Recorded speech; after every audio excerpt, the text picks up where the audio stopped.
Perkenalkan, nama saya Bonifasius Widi Putranto, saya dari Prodi Ilmu Komunikasi 03, NPM 2410088. Di sini saya akan sedikit menjelaskan tentang komunikasi interpersonal. Saya mengambil materi tentang bahasa. Komunikasi interpersonal ialah suatu proses komunikasi yang bersetting pada objek-objek sosial buat mengenal pemaknaan suatu stimulus, dalam perihal ini data atau pesan. Komunikasi interpersonal merupakan komunikasi yang dilakukan kepada pihak lain untuk mendapatkan umpan balik, baik secara langsung ataupun melalui media. Berdasarkan definisi ini, maka terdapat kelompok maya ataupun faktual. Contoh kelompok maya, misalnya komunikasi melalui internet, chatting, Facebook, email, dan lain-lain. Dalam hal ini juga terdapat 13 fungsi bahasa dalam komunikasi interpersonal. 1. Alat penting dalam komunikasi interpersonal.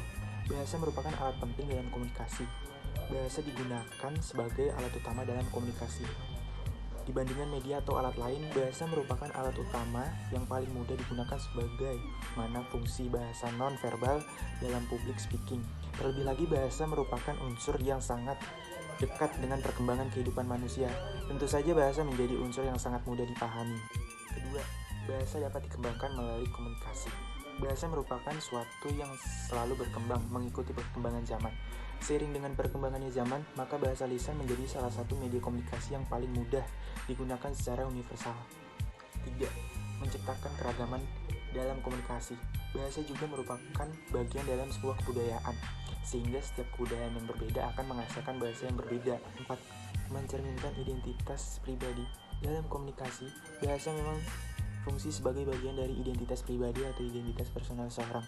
Dari bahasa, atau lebih dikenal dengan logat, maka kita tentu dapat menebak dari manakah orang tersebut berasal. 5. Komunikasi lebih efektif. Bahasa memiliki fungsi yang sentral di masyarakat. Hal itu mengingat bahwa bahasa merupakan salah satu alat komunikasi yang sering digunakan, sehingga tidak heran jika kemudian bahasa menjadi salah satu unsur dalam menjadikan komunikasi lebih efektif. Salah satu penentu keberhasilan dalam komunikasi adalah efektivitas dalam komunikasi interpersonal. 6. Bahasa sebagai sarana pengenalan budaya. Bahasa merupakan salah satu sarana yang dapat digunakan untuk memperkenalkan budaya. Sejatinya bahasa merupakan bagian dari budaya yang bisa menjadi ciri dan identitas seorang. Bentuk ekspresi.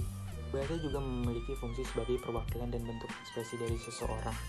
Gambar ekspresi seseorang, misalnya saja mereka yang marah akan mengeluarkan bahasa dengan intonasi tinggi, atau bahkan mengeluarkan bahasa kasar untuk mengekspresikan kekesalannya tersebut, sehingga tentunya bahasa memiliki fungsi sebagai penyaluran ekspresi seseorang saat melakukan komunikasi interpersonal. 8. Mengumpulkan banyak orang. Bahasa merupakan bagian penting dalam komunikasi dan menjadi unsur utama dalam komunikasi interpersonal sebagaimana media komunikasi modern. 9. Mengembangkan hubungan interpersonal. Bahasa juga memiliki fungsi mengakrabkan satu orang dengan satu orang yang lain, sehingga tentunya hal ini dapat berefek dalam mengembangkan hubungan interpersonal yang semakin dekat. 10. Mempermudah menangkap informasi. Komunikasi merupakan bagian dari proses pertukaran informasi, sehingga satu sama lain akan bisa dengan mudah mengetahui informasi yang disampaikan dalam komunikasi kepemimpinan. Bahasa akan lebih memudahkan dalam terjadinya komunikasi interpersonal. 11. Menunjukkan kualitas seseorang. Bahasa juga dapat menunjukkan kualitas seseorang, sebab seseorang yang kasar akan cenderung suka berbicara kasar. Bahasa yang digunakan dapat menggambarkan kualitas seseorang. 12. Menjadikan hubungan yang baik antarpersonal. Komunikasi interpersonal dapat menjadikan hubungan yang baik antarpersonal, apalagi dengan penggunaan bahasa yang baik, maka akan dapat lebih menghidupkan hubungan antar individu. 13. Menggambarkan sesuatu pada seseorang. Bahasa dapat digunakan sebagai penggambaran, sehingga tentunya seseorang dapat mendapatkan informasi yang lebih jelas. Fungsi bahasa dalam komunikasi interpersonal memiliki bagian yang amat penting, bahkan cenderung tidak dapat digantikan oleh media yang lainnya. Itulah yang bisa saya sampaikan. Bila ada salah kata, mohon maaf dan terima kasih.